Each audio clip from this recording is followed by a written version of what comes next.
చెప్తారా? మెయిన్ గా క్యాన్సర్ కి చాలా మంచిది.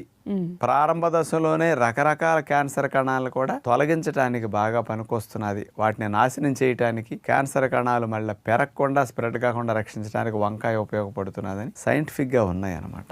ఈ వంకాయలో ఉండే గ్లైకో ఆల్కలాయిడ్స్ అనే కెమికల్స్ స్పెషల్ గా ఏం చేస్తాయి అంటే క్యాన్సర్ కణాలు, అంటే రకరకాల అవయవాల క్యాన్సర్ కణాలు కొంచెం డిఫరెంట్ గా ఉంటాయి కదమ్మా. బాడీలో ఏ రకమైన క్యాన్సర్ కణం ఉన్నప్పటికీ ఆ క్యాన్సర్ కణానికి బ్లడ్ సప్లై కట్ చేస్తుంది అనమాట.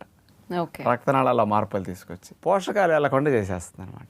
దానివల్ల ఏమవుతుంది, క్యాన్సర్ కణకి న్యూట్రిషన్ అందక క్యాన్సర్ కణం చచ్చిపోతుంది. ఇక స్ప్రెడ్ అవడానికి ఛాన్స్ లేకుండా చేయడానికి ఈ గ్లైకో ఆల్కలాయిడ్స్ అని మెయిన్ ఉపయోగపడుతున్నాయి అంటున్నారు. అలాగే మరొక కెమికల్ సోలసోడైన్ అనే గ్లైకోసైడ్ వంకాయలో స్పెషల్ గా ఉంటుంది అనమాట. ఇదేం చేస్తుందంటే క్యాన్సర్ కణాలని మొదట్లోనే గుర్తించి తానంతట తానుగా చనిపోయేటట్టు వాటికి ప్రేరణ